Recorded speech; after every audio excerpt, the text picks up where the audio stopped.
আমি আপনাদেরকে যেটা বলবো বিশেষভাবে, এর আগে আমি বলেছি সময় যেহেতু এখন শেষের দিকে শেষ, এখন ওই যে আমি অবশ্য শাবান মাসেই বলেছিলাম মানে জাকাতের বিষয়টা, যে ওই সময় মানে দেয়া যায়, আর যাদের বাকি থাকবে রমাদানে দিয়ে দিবেন আপনারা জাকাতটা। কারণ যেহেতু রমাদানে সবটা 70 গুণ বেশি, মানে 69 গুণে বেশি, একটা করলে 70টা ফরজ। তো এই জন্য যেহেতু ফরজ আদায় করবেন, তার মানে এখন যদি আপনি ফরজ জাকাত আদায় করেন তাহলে অন্য মাসের 70টা মানে জাকাত আদায় করার সব আপনি পাচ্ছেন। তো এইভাবে আমরা জাকাতটা রমাদানে দেওয়ার চেষ্টা করব। আর বিশেষ করে আমি যা হয়েছে হয়েছে, আবারও বলছি, পাস্ট ইজ পাস্ট। এই যে 10টা দিন আছে, শুধু ওই একদিন আমরা কদর ওই আশায় না থেকে আমরা পারিতপক্ষে এই আজকে রাত থেকে শুরু করব আমরা পারিতপক্ষে। এটা কিন্তু আমরা কদরের ব্যাপারে তো মানে প্রথম যেটা কথা হলো যে শেষ দশকে কদর আছে, তারপরে একটু সংক্ষেপ করে বলা হয়েছে বেজরের মধ্যে আজকে রাতটাও কিন্তু পরে।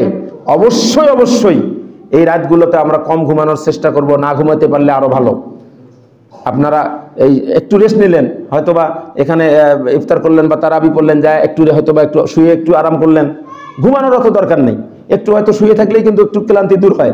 আর আল্লাহর অতটা মানে রহমত, আপনি অবাক হয়ে যাবেন যে যখন আমরা সারাদিনে রোজার পরে ইফতারের পরে যে ক্লান্তিতে থাকে আমাদের, তারাবির পরে কি ওই ক্লান্তিতে থাকে?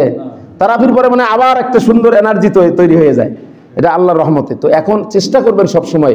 আর বিশেষ করে আমি যে কাজটা করি আর কি, তারপরে হয়তো কোনো কারণে মানে 2-1 দিন হয়তো মিস হলে হতে পারে, তাছাড়া সাধারণত আমি মিস করার চেষ্টা করি না। যে অন্য সারা বছরে তো তাহাজ্জুদ পড়ার সুযোগ পাই না, ওইভাবে হয়ে ওঠে না, শয়তানের মানে প্রতারণায় পড়ে। কিন্তু রমাদানে যেহেতু আমাদের উঠতেই হবে, উঠতে হবে না? সেহরি খেতে হবে না? সেহরি খেলে উঠতে হবে না? না হবে? আচ্ছা, সেহরি খাবেন উঠবেন না, এরকম আছে কি কেউ? তার মানে সেহরি যারা খান উঠতে হবে। উঠতে যেহেতু হবে, আমাদের মা বোনেরা তো আগে ওঠেন। তো আমরা যদি একটু চেষ্টা করি তাহলে মা বোনদের সাথেও আমরা উঠতে পারবো। ওনারা রান্নাবান্না রেডি করবে, এই ফাঁকে আপনারা কি করতে পারেন, অন্তত তাহাজ্জুদটা কিন্তু নিয়মিত করা সম্ভব রমাদান মাসে, যেটা আমি করার চেষ্টা করি। তো আমরা অন্তত পারিতপক্ষে চেষ্টা করব এই যে শেষ দশকের দিন কয়টা, রাত কয়টাতে আমরা সেহরি খাবার তো উঠবই, অন্তত মোবাইলে অ্যালার্ম দিয়ে রাখলেই কিন্তু আমাদের টাইম মতো আমাদেরকে জেগে দেয়, টাইম মতো জেগে দেয়। কখন আপনি উঠতে চান ওই টাইমে আপনাকে জেগে দেবে। ঠিক আপনি মনে করেন যে আমি 8 রাকাত তারাবির নামাজ মানে তাহাজ্জুদ নামাজ পড়বো, এটা পড়ে যেন আমি সেহরি খেতে পারি।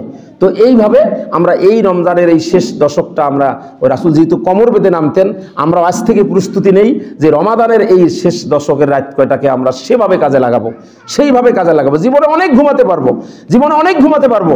এখনই আপনার কেউ আপনজন, এখনই মানে রংপুর মেডিকেলে এখনই থাক আপনার আপনজন, ওজন 10 দিন কেন 15 দিন, 1 মাসও আপনাকে রাত জেগে থাকা লাগতে পারে। আল্লাহ কি এটা করতে পারেন না?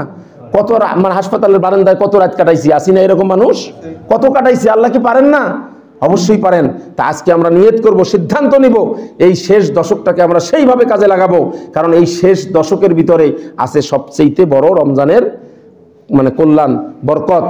এর পরের যে রমজানের বৈশিষ্ট্য, সবচেয়ে গুরুত্বপূর্ণ বৈশিষ্ট্য হলো যে শাহরুর রমাদান যে উনজিলা ফিহিল কোরআন, ইনশাল্লাহ সেটা আগামী জুমায় আলোচনা করব।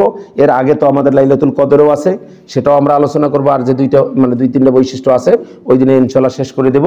তো আল্লাহ রাব্বুল আলামিন আমাদের সকলকে আল্লাহ রাব্বুল আলামিন এই শেষ দশকটাকে রাসূল সাল্লাল্লাহু আলাইহি ওয়াসাল্লামের নির্দেশ মতো তার কর্ম অনুযায়ী আমাদের এই শেষ দশকটাকে কাজে লাগিয়ে আমাদেরকে চূড়ান্তভাবে জাহান্নাম থেকে নাজাত করার ব্যবস্থা আল্লাহ পাক মানে করে দিক। সকলে বলেন আল্লাহুম্মা আমিন। ওয়া আখির দাওয়ানা আলহামদুলিল্লাহি রাব্বিল আলামিন। আসসালামু আলাইকুম ওয়া রাহমাতুল্লাহি তাআলা ওয়া বারাকাতুহু।